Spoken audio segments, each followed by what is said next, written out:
¿qué significa cada anillo, ¿no? ¿Por qué el árbol genera anillos? Fíjate, siempre vemos como dos franjas de distinto color, una clara y una oscura. Esas son las células, la franja clara son las células que el árbol genera en primavera, a lo que se le llama madera temprana o madera de primavera. Y luego la parte oscura, el anillo oscuro, es la madera tardía o madera de verano, ¿no? Por lo tanto, en algunos árboles vemos que el árbol ha podido crecer, tener mejores condiciones para el crecimiento, para desarrollar células durante el verano que durante la primavera, ¿no? Entonces, ¿dónde realmente se generan las capas de células del árbol? Pues en una zona que se llama cambium, en una capa de células que está en la parte exterior del árbol, y aquí año a año se generan esas capas, una capa hacia adentro y también hacia afuera que genera la corteza, ¿no? De tal manera que hasta que el árbol muere, como te digo, esas capas se van desarrollando. Fíjate en este ejemplar cómo vemos que el árbol, a medida que se va haciendo, digamos, más anciano, el crecimiento es cada vez menor, ¿no? Sin embargo, en la parte joven es más vigoroso, genera anillos más anchos, ¿no? En esta rodaja, curiosamente, vemos que hay una parte que equivaldría como a la adolescencia del árbol, en la que lo ha pasado mal. Los anillos están más estrechos de lo normal, incluso más... Y perdóname, ¿por qué sabemos que...? ¿Porque están más estrechos los anillos? Claro, porque tienen otro color, ¿o? Porque ha generado menos células, por lo tanto, ha tenido menos cantidad de células porque no ha tenido las condiciones adecuadas, no ha crecido menos. Eso también ocurre en los seres humanos, claro, ¿no? Sabes que en niños con falta de afecto se desarrollan menos, pues el árbol no en afecto, pero sí en condiciones que puede ser no solamente precipitaciones, pueden ser temperaturas, pueden ser vientos, pueden ser enfermedades, pueden ser competencia entre pies de la misma especie, ¿no? Que condicionen ese crecimiento. ¿Y los árboles? En fin, el más longevo que hay en el mundo, ¿cuánto tiempo tiene? Pues mira, es increíble el dato. Hace poco se encontró un árbol en Noruega, cuyo sistema radical, no el pie, que tiene unos 600 años, pero el sistema radical tiene 9.550 años. ¿Por qué? Porque el sistema radical permanece y lo que van haciendo es retoñar, ¿no? Generar distintos pies cada X tiempo. Pero hay árboles extremadamente longevos, ¿no? Por ejemplo, hay una especie que es el Pinus longeva, ¿no? De la zona de Nevada en Estados Unidos, que bueno, son abundantes los pies que superan los 5.000 años, ¿no? De hecho, hay una reconstrucción cronológica de 8.000 años, ¿no? En la zona.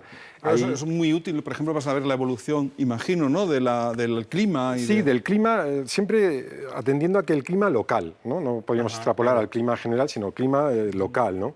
Y, bueno, por ejemplo, aquí en España tenemos muchos árboles milenarios, ¿no? Por ejemplo, quizás la especie más longeva de nuestro país sean los olivos. Hay, por ejemplo, en Villajoyosa un famoso olivo que dicen, ¿no? Que tiene más de 2.000 años de antigüedad, ¿no? Más de edad. La edad de Cristo, ¿no? Sí, ¿no?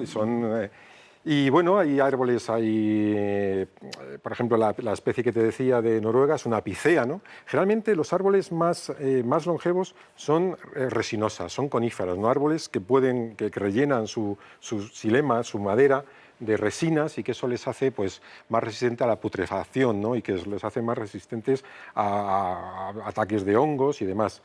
¿Qué cosas podemos ver en una sección de un árbol? Bueno, pues podemos ver hacia dónde crecía ese árbol, por ejemplo. Fíjate cómo las zonas, los anillos más anchos van hacia donde estoy yo, ¿no? En este momento. O sea, que no está justo en el centro, sino que está hacia un lado. Claro, eso es porque aquí podía tener un factor limitante, aquí podía tener más luminosidad, menos luminosidad. Aquí podía la tener, parte norte, a lo mejor. Por ejemplo, si es un árbol que... en el hemisferio sur. O si es un árbol que precisa de más insolación. Puede ser al revés, si el árbol lo que quiere es una menor insolación. Puede tener aquí otro pie de su misma especie compitiendo con él y él se va hacia este lugar. Puede ser que esté en una ladera en la que el viento sople más en esta dirección y él crece más hacia este otro lado, ¿no? Y fíjate, curiosamente, no te he dicho que esta sección es un pino piñonero, ¿no? Pinus pinea, que es efectivamente, lo conoces, que lo vimos, es el que nos da esta pina globulosa, de la que ya hablamos en su día cuando dedicamos aquellos programas a los pinos. Es una de las especies más características de ese mundo mediterráneo, de las coníferas del mundo mediterráneo. Y aquí puedes ver, notas algo diferente, ¿no? Que hay como una coloración azulada, grisácea, y eso es que el árbol ha sufrido el ataque de los hongos azulados, ¿no? Que probablemente hayan sido una de las la causa de su muerte, ¿no? que es típico de los hongos azulados en la muerte de los árboles. Fíjate, otra cosa que podemos observar en estas secciones es lo que se llama el duramen y la albura, ¿no? El duramen es la parte del tronco, del xilema, de la madera, que el árbol deja de utilizar para transportar sustancias y que rellena con aceites, con ceras, y que se va oscureciendo. Fíjate que claro se ve en este ejemplar que tenemos aquí también, este es otro pino de Alepo, y que claramente vemos el duramen, mucho más oscuro. ¿Por qué? Porque ya está, digamos, sus vasos están cerrados, llenos de aceite, llenos de resinas, y eso le da una dureza, ¿no? De ahí su nombre, que trabaja en el soporte, ¿no?, de ese gran sistema que es el árbol. Y luego la albura, que sería la parte que sí seguiría conduciendo sobre todo agua y nutrientes, pues está más clara, ¿no? Aquí también lo podemos ver y aquí también lo podemos ver. De hecho, hay especies, generalmente no de coníferas, sino de frondosas, que las vemos huecas, ¿no? Habrás visto alguna vez árboles huecos, y es porque pueden perder perfectamente esa parte de necromasa, ¿no?, de madera muerta, y el árbol sigue vivo, ¿no?, porque tiene su albura y sus conductos perfectamente funcionando. Muy bien. ¿Qué más cosas podemos saber de los árboles viendo solo sus troncos? Pues podemos ver muchas cosas. Por ejemplo, queda reflejado si tienen ataque de insectos, ¿no? En este caso, ha tenido un ataque también probablemente a consecuencia de esos hongos que la han debilitado.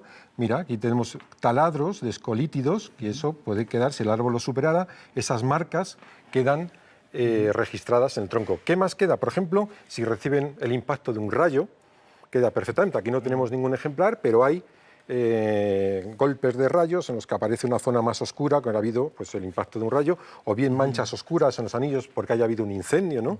De hecho, se utilizan mucho los incendios para datar. En este caso, fíjate que vemos anillos que en vez de ser totalmente concéntricos, tienen como ciertas curvaturas. Pues eso no es más que la deformación de los anillos en el momento que crece una rama. Esto que vemos aquí son ramas que el árbol ha tenido en esa altura, y por eso esa forma, ¿no? Qué curioso. Sí, o sea, que podemos los árboles esos, ese árbol del que hablabas que tenía 9.000 y pico años, ahí tú puedes estudiar... Claro, no.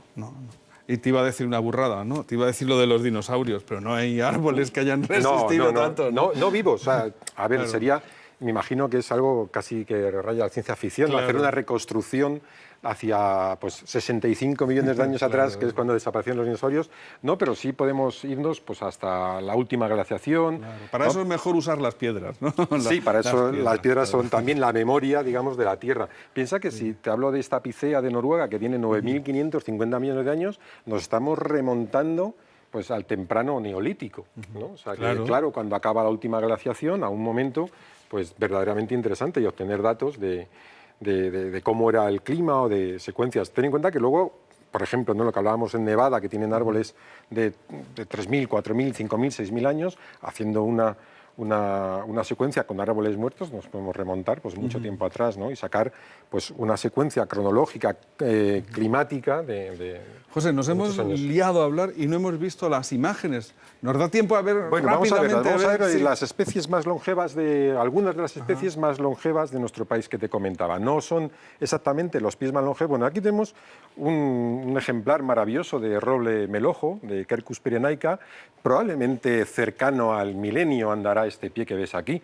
Es un árbol que bueno, pues el porte, como ves, es una joya, ¿no?, de árboles de los que ya este es del sistema central, pocos podemos encontrar, y en un estado de salud estupendo, ¿no? Aquí tenemos el tejo, que quizás sea la segunda especie más longeva, ¿no? Este es el tejo del arroyo Canencia, y probablemente tenga entre 300 y 500 años este pie. Pero conocemos tejos de casi 2.000 años en Reino Unido, ¿no?